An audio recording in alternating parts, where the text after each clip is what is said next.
അപ്പോൾ ഈ തെരഞ്ഞെടുപ്പ് കാലം സ്ഥലത്തെ പ്രധാന ദിവ്യന്മാരുടെ വിളയാട്ട് കാലമാണല്ലോ. തിരുവിതാംകൂർ രാജ്യത്തെ ഒരു ദിവ്യനെ കാണാം.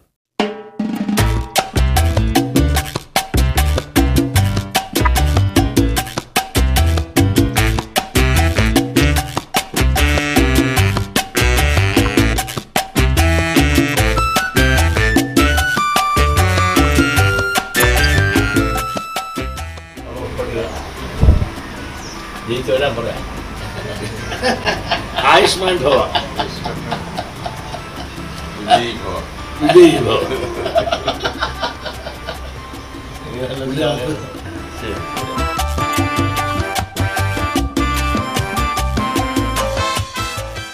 CD, അതായത് സി ദിവാകരൻ കണിച്ചുകുളങ്ങരയിലെത്തിയ മുഖം കാണിച്ചത് എന്തിനെന്ന് പ്രത്യേകം ചോദിക്കേണ്ടതില്ലല്ലോ. ഇപ്പോൾ ഈ ഇലക്ഷൻ കാലമല്ലേ, ഇലക്ഷൻ കാലമാകുമ്പോൾ ഇങ്ങനെ സ്ഥാനാർത്ഥിയായിട്ട് നിൽക്കുന്ന ഭരണ പ്രതിപക്ഷത്ത് നിൽക്കുന്ന സ്ഥാനാർത്ഥികൾ ഇതുപോലെ സമുദായ നേതാക്കന്മാർ വന്ന് കാണാറുണ്ട്.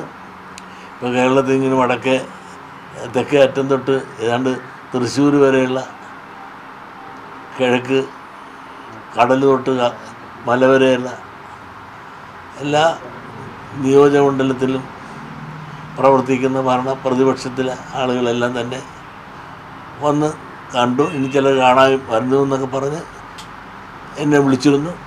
അല്ല, എല്ലാവരും വരുന്ന കൂട്ടത്തിൽ ഒരാൾ എന്ന മട്ടിലാണോ ഈ വന്നുപോയ ആളെയും കാണുന്നത്?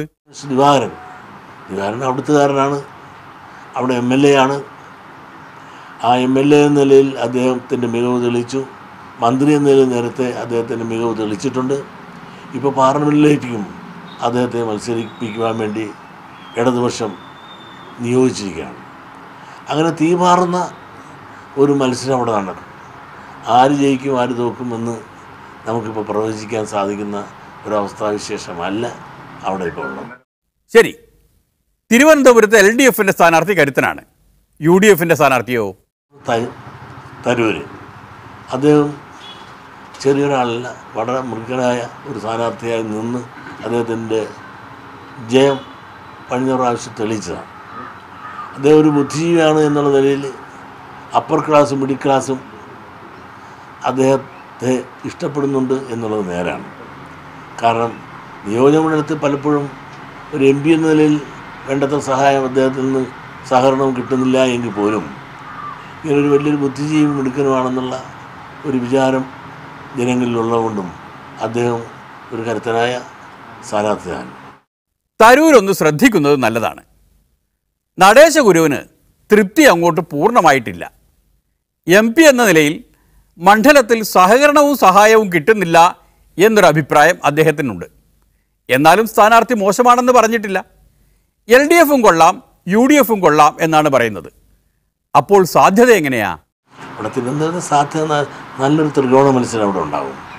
കാരണം കുമ്മനം G ആണെന്നും മത്സരിക്കുന്നത്. കുമ്മനം G ഒരു ചെറിയ ഒരു സ്ഥാനാർത്ഥിയായിട്ട് കാണാൻ സാധിക്കില്ല. ഒരു ശക്തനായ ഒരു സ്ഥാനാർത്ഥിയാണ് BJPയുടെ. കേരളത്തെ സംബന്ധിച്ചിടത്തോളം ഏറ്റവും കൂടുതൽ വോട്ട് BJPക്ക് കിട്ടുമെന്ന് പ്രതീക്ഷിക്കുന്ന ആ പാർലമെൻറ്റ് മണ്ഡലത്തിലേക്ക് പ്രഗത്ഭനായ, അവരിൽ ഏറ്റവും പ്രഗത്ഭനായ ഒരു മിസോറാം രാജിവെപ്പിച്ചിട്ടാണ് അദ്ദേഹത്തെ ഇവിടെ കൊണ്ടുവരുന്നത്. അദ്ദേഹത്തിനെ ജയിപ്പിക്കണമെന്നുള്ളൊരു വലിയ ഒരു താല്പര്യത്തോടും ആ ജയിപ്പിക്കാനുള്ള ഒരു വെല്ലുവിളി സ്വീകരിച്ചുകൊണ്ടും BJP സ്റ്റേറ്റ് നേതൃത്വവും സെൻട്രൽ നേതൃത്വവും ശക്തമായൊരു ഇടപെട്ടുകൊണ്ട് തന്നെയാണ് അദ്ദേഹത്തെ നിർത്തിയിരിക്കുന്നത്. അങ്ങനെ അദ്ദേഹം ഒരു കരുത്തനായ സ്ഥാനാർത്ഥി. അല്ല, മൂന്നാളും കരുത്തന്മാരാണെങ്കിലും ഒരാളല്ലേ ജയിക്കൂ. അതാരായിരിക്കണം? അത് പറയാൻ സാധിക്കും. അതുപോലെ ഇതാ വോട്ട് കൂടുതൽ കിട്ടണമെന്ന് ജയിക്കണമെന്നുള്ളതാണ് എൻ്റെ ആഗ്രഹം. അത് ജനം തീരുമാനിച്ചോളൂ. കോൺഗ്രസ്സുകാരും വന്നില്ലേ ഇത്തവണ? എന്നെ തന്നെ വിളിച്ച് അടൂർ പ്രകാശ് ഞാനിവിടെ നിൽക്കാൻ അന്ന് ആലോചിക്കുന്നുണ്ടെന്ന് നീ സംസാരിച്ചു. ഞാൻ പറഞ്ഞു, വിജയ് ഇവിടെ നിന്നിട്ട് എനിക്ക് സഹായിക്കാൻ ഒന്നും നോക്കില്ല, സ്ഥിതി വളരെ മോശമാണെന്ന് പറഞ്ഞു. ഏതായാലും പുള്ളി ഇവിടുന്ന് മുങ്ങി ആറ്റിങ്ങിലാണെന്ന് പറഞ്ഞു കേട്ടു. എന്തുമാകട്ടെ, ഇവിടെ നിൽക്കാൻ ആളില്ലാത്തതിന് കാരണം എന്ത്? ഇവരുടെ ശൈലിയുടെ കുഴപ്പമില്ലേ? ആകപ്പാടെ ഇപ്പോൾ ആരൊക്കെ വന്നു കണ്ടു? ഞാൻ അതൊന്നും പറയുന്നത് ശരിയല്ല. ആരൊക്കെ വന്നു ആരൊക്കെ പോയി എന്ന് ഞാൻ പറഞ്ഞൊരു പ്രമാണിയാകുന്നത് ശരിയല്ലല്ലോ. അതുകൊണ്ട് വന്നവരുടെയും പോകുന്നവരുടെയും ആരെയും ഞാൻ പേരൊന്നും പറയാനില്ല.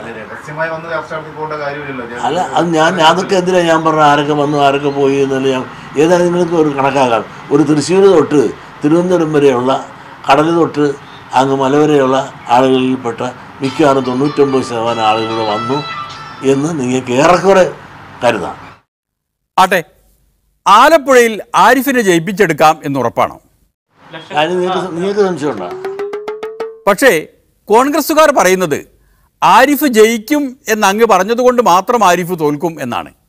ഈ കോൺഗ്രസ്സുകാർക്കുണ്ടല്ലോ അങ്ങേ ഒരു പേടിയുമില്ല.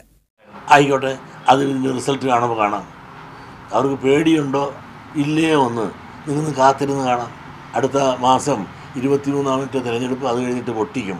അപ്പോൾ അതിൻ്റെ റിസൾട്ട് കാണുമ്പോഴെങ്കിലും ഇവർ പറയുന്നതിൻ്റെ ഇവിടെ കൈയിരിപ്പിൻ്റെയും പൊള്ളത്തരം മനസ്സിലാക്കിയെങ്കിൽ ഇനിയെങ്കിലും ഈ DCC, ആലപ്പുഴ DCC പ്രത്യേകം എടുത്ത് പറയുന്നത് അവർ തിരുത്താൻ ശ്രമിച്ചാൽ കോൺഗ്രസിനുള്ള. കോൺഗ്രസ്സുകാർ ആലപ്പുഴയിൽ തോൽക്കുമെന്ന് നടേശഗുരുവിന് അത്രക്കുറപ്പാണ്. അതുകൊണ്ടാണ് അവരെങ്ങാനും ജയിച്ചാൽ തല മൊട്ടയടിക്കും എന്ന് അദ്ദേഹം ശപഥം ചെയ്തത്. ഇവിടെ വെള്ളാപ്പള്ളി നടേശൻ ഈടെ പറഞ്ഞു, ആലപ്പുഴയിൽ കോൺഗ്രസ് ജയിച്ചാൽ ഞാൻ എൻ്റെ എന്താ പറഞ്ഞ തല മൊട്ടയടിക്കും, അങ്ങനല്ലേ, തല മൊട്ടയടിക്കും എന്ന് വെള്ളാപ്പള്ളി നടേശൻ പറയുകയുണ്ടായി. ഒരു മുടിയില്ലാത്ത കാതർ മാസ്റ്റർമായിരുന്ന വെള്ളാപ്പള്ളി മൊട്ടയടിക്കും എന്ന് പറഞ്ഞാൽ ആരോട് വേണമെങ്കിൽ കാതർ മാസ്റ്റർക്ക് പറ്റില്ല. മൊട്ടയടിക്കാൻ മുടി ഉണ്ടായിട്ട് വേണ്ടേ? അപ്പൊ വെള്ളാപ്പള്ളിന്റെ തലങ്ങൾ സൂക്ഷിച്ചു നോക്കിയാൽ മതി, ഒരൊറ്റ മുടിയും അയാളുടെ തലയിലില്ല. മനസ്സിലായി. അപ്പൊ അയാളതൊരു തമാശയായി പറഞ്ഞു എന്ന് മാത്രം കണക്കാക്കിയാൽ മതി. ഒരു മിതമായ രീതിയിൽ എന്നെ മർദ്ദിക്കാവുക. ഈ തെരഞ്ഞെടുപ്പിൽ പന്തയം ഉദ്ഘാടനം ചെയ്തത് നടേശഗുരുവാണ് എന്ന കാര്യം എല്ലാവരും ഓർത്തു വെക്കണേ.